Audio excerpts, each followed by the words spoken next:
नमस्कार दोस्तों, India strikes channel पर आपका स्वागत है। वापस आ गए हैं इंडियन डिफेंस अपडेट्स को लेकर। पिछले संडे 26 जनवरी थी, जिसकी वजह से हम लोग अपडेट नहीं ला पाए थे। तो इस बार हम लोग आ गए हैं 10 एक्साइटिंग इंडियन डिफेंस से जुड़े हुए अपडेट्स को लेकर। तो विदाउट फर्दर अड्यू आइए शुरू करते हैं। तो 10वीं बड़ी खबर है इंडियन नेवी से जुड़ी हुई, जहां पर इंडियन नेवी को और भी फॉर्मिडेबल फोर्स बनाने के लिए उसके मिग 29 केस को Rampage air to surface missile के साथ इक्विप किया जा रहा है। जी हाँ, Rampage air to surface missile MiG 29 के पर लगाई जा रही है, जो कि आईएनएस विक्रांत और आईएनएस विक्रमादित्य एयरक्राफ्ट कैरियर्स पर स्थित रहेंगे। अब बात करें अगर Rampage air to surface missile की, तो ये इजराइल एरोस्पेस इंडस्ट्रीज और आईएमआई सिस्टम्स के द्वारा डेवलप्ड है और इसकी जो स्पीड है वो माक 1 से 1.6 की बताई जा रही है, यानी कि 350 से 550 मीटर पर सेकंड की। और इसकी जो रेंज है वो तकरीबन 250 किलोमीटर की बताई जा रही है। अब अगर एक एग्जांपल लें, तो अगर मिग 29 के को रैम्पेज मिसाइल का यूज करके कराची को हिट करना है, तो वो गुजरात के भुज के बाहर से टारगेट को लॉक करके वो रैम्पेज मिसाइल फायर कर सकता है और कराची में से जो भी बेसिस हैं उनको एक्यूरेटली हिट कर सकता है। जी हाँ, इसके लिए मिग 29 के को एनिमी टेरिटरी के अंदर जाने की भी जरूरत नहीं पड़ेगी। इसकी जो एरर प्रोबेबिलिटी बताई जा रही है वो सिर्फ 10 मीटर की बताई जा रही है, यानी कि ये एयर बेसेस, कमांड सेंटर्स और ऐसी जो भी मिलिट्री फैसिलिटीज हैं एनिमी टेरिटरी में, उसको हिट करने के लिए काफी इफेक्टिव है। तो इसी प्रकार से Rampage air to surface missile एक बहुत ही अच्छा अपग्रेड है एरियल अटैक्स के लिए, एयर टू सरफेस अटैक्स के लिए। और इसके लिए ना ही सिर्फ इंडियन नेवी ने बल्कि इंडियन एयरफोर्स ने भी अडॉप्ट करने की बात कही है, जहां पर Su-30 MKI जैगवार्स और इंडियन एयरफोर्स के मिग 29 में भी इसको लगाने की बात चल रही है। तो ये थी 10वीं बड़ी खबर Rampage air to surface missile से रिलेटेड।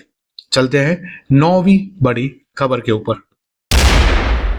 तो 9वीं बड़ी खबर है QRSAM से रिलेटेड, यानी कि quick reaction surface to air missile से रिलेटेड। ये जो मिसाइल है वो अन्य मिसाइल्स की तरह DRDO के द्वारा डेवलप की गई है और इसके लिए इंडियन आर्मी काफी लंबे समय से वेट कर रही है, क्योंकि 2 साल पहले 2023 में कुछ टेक्निकल इश्यूज आए थे और रेंज को भी थोड़ा एक्सटेंड करने की बात चल रही थी। तो उसी के चलते उसको वापस डेवलपमेंट में भेज दिया गया था। लेकिन जिस तरह से अपडेट्स आ रहे हैं BEL यानी कि भारत इलेक्ट्रॉनिक्स लिमिटेड के चेयरमैन एंड MD के पास से, उसके हिसाब से ये तकरीबन रेडी हो गए हैं। 1 साल के अंदर 25,000 करोड़ की डील इसके लिए साइन हो सकती है, इस प्रकार के अनुमान लगाए जा रहे हैं। जैसे ही ये हो जाता है, ये इंडियन आर्मी के रिस्पांस को एरियल थ्रेट्स के अगेंस्ट में काफी एनहांस कर देगा। तो इसके लिए हम सभी वेट कर रहे हैं काफी लंबे समय से। आशा रखते हैं कि विद इन दिस ईयर ये डील सक्सेसफुल हो जाए और जल्द से जल्द इंडियन आर्मी को QRSAMs मिल जाए। ये जो QRSAM है वो हाईली मोबाइल है, यानी कि उसको आसानी से एक जगह से दूसरी जगह ले जाया जा सकता है और ये ऑन द मूव होने के समय भी टारगेट्स को सर्च कर सकते हैं, ट्रैक कर सकते हैं और यहाँ तक कि शॉर्ट रेंजेस पर एंगेज भी कर सकते हैं। तो इसी प्रकार से QRSAM एक बहुत ही इंटरेस्टिंग एड ऑन होने वाला है इंडियन आर्म फोर्सेस के लिए। तो ये थी 9वीं बड़ी खबर। आइए चलते हैं 8वीं बड़ी खबर के ऊपर। तो इंडियन डिफेंस से जुड़ी 8वीं बड़ी खबर भी आ रही है बेल से, यानी कि भारत इलेक्ट्रॉनिक्स लिमिटेड से, जिन्होंने इंडियन आर्म फोर्सेस को VHF रेडार की डिलीवरी दे दी है। अब अगर VHF रेडार यानी कि very high frequency radar system की बात करें, तो ये एक काफी ही इफेक्टिव सिस्टम है, एक गेम चेंजर माना जा रहा है, क्योंकि जिस तरह से फाइटर जेट्स की कैपेबिलिटीज बढ़ाई जा रही है, जिस तरह से उनकी स्टेल्थ टेक्नोलॉजी इंप्रूव की जा रही है, उसके सामने उनको ट्रैक करना दिन प्रतिदिन और भी मुश्किल होते जा रहा है। जिसके सामने ये जो VHF रेडार्स है, उनके जरिए उनको काफी इजीली ट्रैक किया जा सकता है। स्टेल्थ कैपेबिलिटी का मतलब ये नहीं होता कि वो एयरक्राफ्ट इनविजिबल हो जाएगा, लेकिन उसका जो रेडार के ऊपर क्रॉस सेक्शन है वो काफी लो रहता है। तो उसी के चलते उसकी जो मूवमेंट्स हैं उसको ट्रैक करना थोड़ा चैलेंजिंग हो सकता है। तो उसके सामने ये VHF रेडार बहुत ही कारगर सिस्टम साबित होने वाला है और इसकी जो रेंज बताई जा रही है वो 200 किलोमीटर की है, जिसके चलते इनकमिंग एरियल थ्रेट्स को काउंटर करने के लिए इंडियन डिफेंस सिस्टम्स रेडी की जा सकती हैं। तो इसी प्रकार से इंडियन आर्म फोर्सेस में एक और इंटरेस्टिंग एड ऑन ऑलरेडी हो चुका है VHF रेडार सिस्टम्स के थ्रू, जो कि भारत की जो सर्वेलेंस कैपेबिलिटी है उसको और भी बढ़ा सकता है। ये बताया जा रहा है कि VHF के थ्रू जो चाइनीज J-20 और यहाँ तक कि J-35A है उनको भी इजीली ट्रैक किया जा सकता है। ये जो चाइनीज फाइटर जेट्स हैं उनको पाकिस्तान भी लेने की बात कर रहा है। तो इसी प्रकार से भारत के लिए चैलेंजेस बढ़ती जा रही है, तो उसको काउंटर करने के लिए भी इंडियन आर्म फोर्सेस उसी गति से एडवांस कर रही हैं, उसी गति से अपने को और भी कैपेबल और भी इक्विप्ड बना रही हैं। तो ये थी 8वीं बड़ी खबर VHF रेडार से जुड़ी हुई, उसकी डिलीवरी से जुड़ी हुई। आइए चलते हैं सातवीं बड़ी खबर के ऊपर। तो सातवीं बड़ी खबर है सर्वेलेंस से जुड़ी हुई, जहां पर मिनिस्ट्री ऑफ डिफेंस ने 11.6 मिलियन यूएस डॉलर्स के कॉन्ट्रैक्ट्स आरआरबी एस्पोरी कंपनी के साथ साइन किए हैं। अब ये जो कंपनी है वो लीडिंग सप्लायर है ऑप्टिकल और थर्मल इमेजिंग टेक्नोलॉजी में। इसके दो स्पेसिफिक प्रोडक्ट्स हैं जिसके लिए कॉन्ट्रैक्ट साइन किए गए हैं, जिसमें से एक है विराज 28B।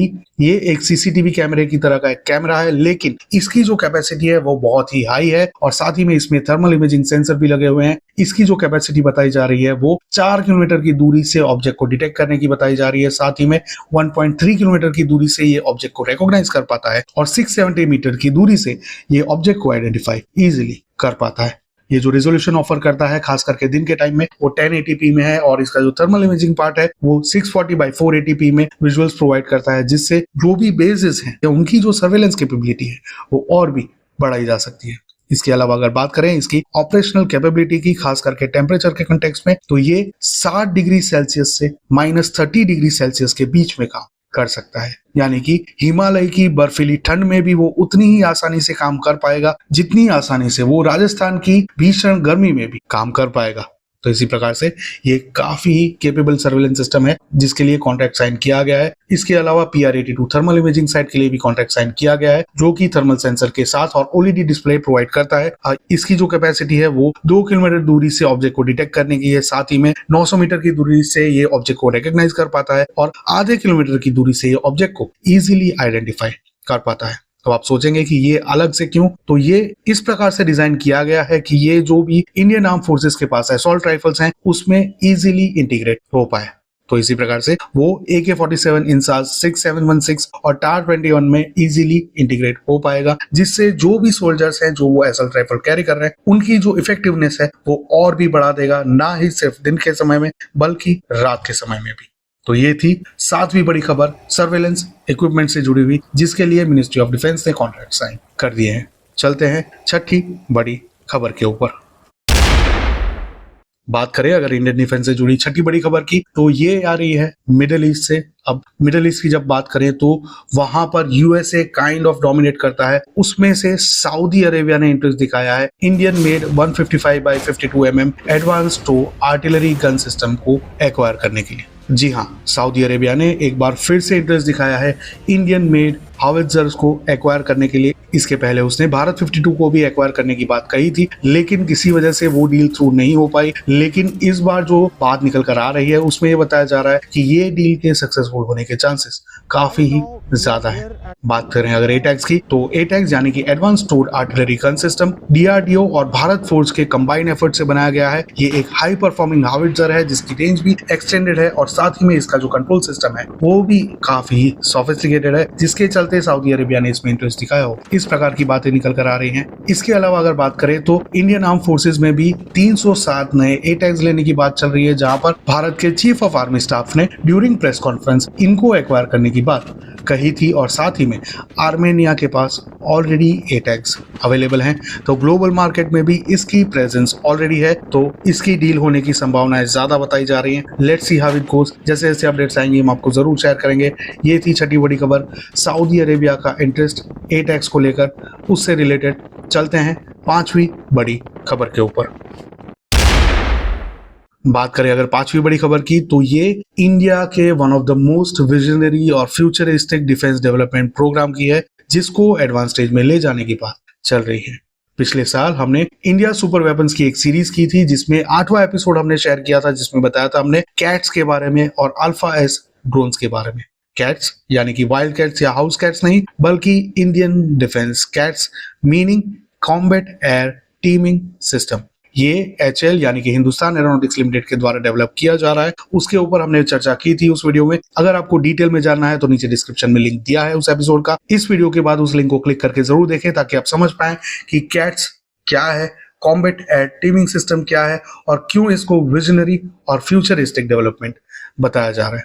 अब अगर बात करें इसके टेस्टिंग स्टेजेस की, तो इसका इंजन ग्राउंड रन ऑलरेडी हो चुका है सक्सेसफुली। अब इसका जो लॉयल विंगमैन है वो टैक्सी ट्रायल्स के लिए जाने वाला है। खास करके उसमें भी उसकी जो ग्राउंड पर ऑपरेट करने की जो कैपेबिलिटीज हैं, उसमें जो उसके कंट्रोल्स हैं उसकी जो कैपेबिलिटीज हैं उनको टेस्ट किया जाएगा, उनको चेक किया जाएगा, जिसके पश्चात ये बताया जा रहा है कि अगर वो सक्सेसफुल हो जाता है, जिसके चांसेस काफी ज्यादा हैं, तो उसके पश्चात बहुत ही जल्द वो मेडन फ्लाइट बढ़ सकता है। जी हाँ, वो अपनी पहली उड़ान LCA तेजस मदरशिप के ऊपर बढ़ सकता है अगर ये जो ट्रायल्स हैं, टैक्सी ट्रायल्स हैं, वो सक्सेसफुली हो जाते हैं। तो आशा रखते हैं कि ये ट्रायल्स सक्सेसफुली कंप्लीट हो जाए और जल्द ही वो अपनी मेडन फ्लाइट भरे LCA तेजस मदरशिप के साथ। जैसे जैसे अपडेट्स आएंगी हम आपके साथ जरूर शेयर करेंगे। चलते हैं चौथी बड़ी खबर के ऊपर। चौथी बड़ी खबर आ रही है ग्लोबल फायर इंडेक्स 2025 से रिलेटेड, जहां पर भारत को वर्ल्ड मिलिट्री स्ट्रेंथ में चौथे नंबर पर रखा गया है। जी हाँ, 60 अलग अलग पैरामीटर्स को इवेल्युएट करने के बाद ये global fire power index release किया गया था और उसमें सबसे टॉप पर है USA, जिसके बाद आता है रशिया, थर्ड नंबर पर है चाइना और उसके बाद आता है इंडिया। तो इसी प्रकार से इंडिया ने काफी ही एडवांसमेंट कर लिया है और ग्लोबल फायर पावर इंडेक्स में मिलिट्री स्ट्रेंथ में दुनिया में चौथे स्थान पर है। हमारे बाद आता है साउथ कोरिया, उसके बाद UK, फिर फ्रांस, जापान, तुर्की और 10वें नंबर पर है इटली। तो इसी प्रकार से South Korea, UK, France, Japan, तुर्की और इटली को पीछे छोड़ मिलिट्री स्ट्रेंथ में भारत हाल में चौथे नंबर पर पहुंच गया है।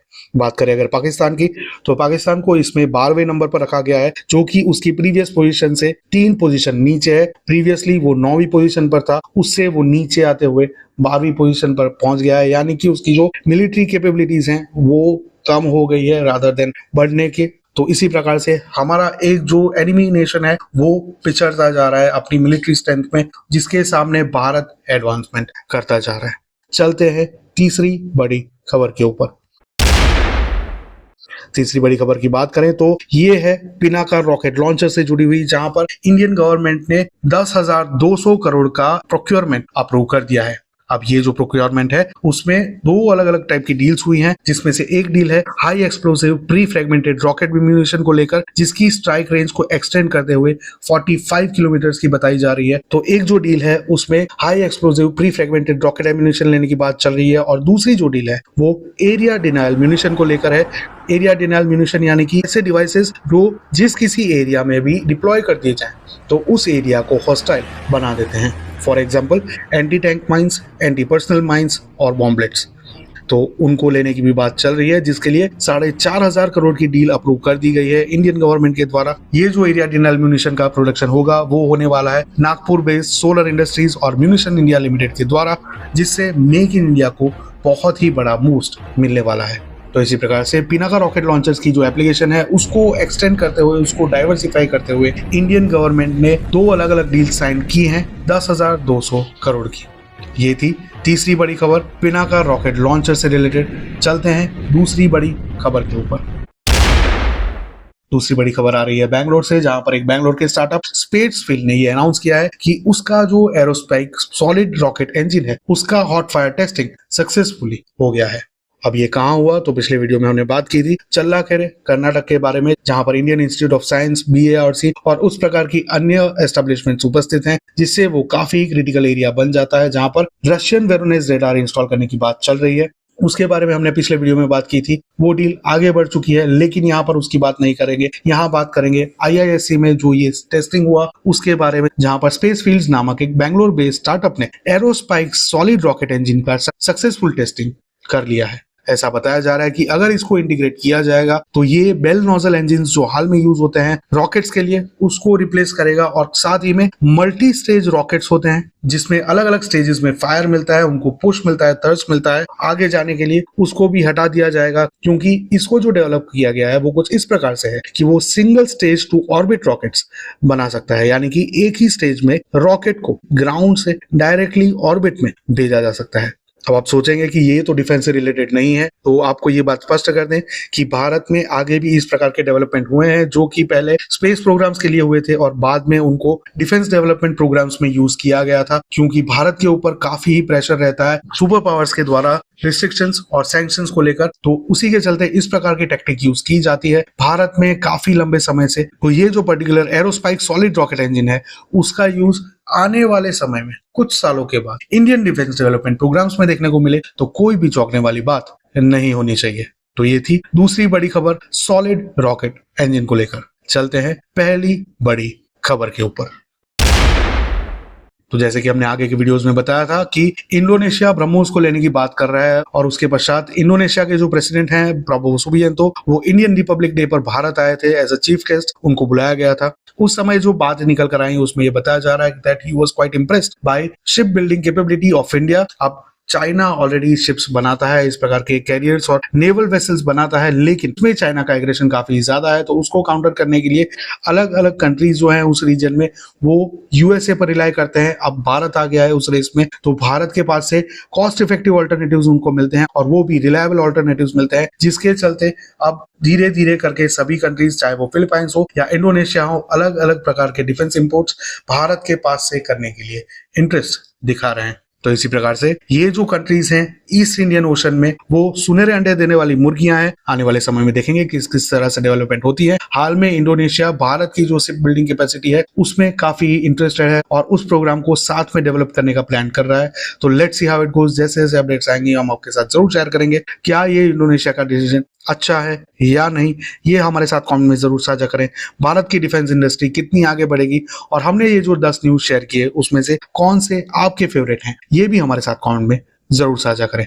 वीडियो को लाइक करें, चैनल को सब्सक्राइब करें, बेल आइकन दबाना ना भूलें। साथ ही में क्यूआर कोड दिया है तो स्कैन करके सपोर्ट करना ना भूलें, ताकि इस प्रकार की खबरें हम लोग विदाउट एनी हर्डल्स कॉन्स्टेंटली लाते रहें। मिलेंगे अगली खबर में, तब तक के लिए जय हिंद, हर हर महादेव।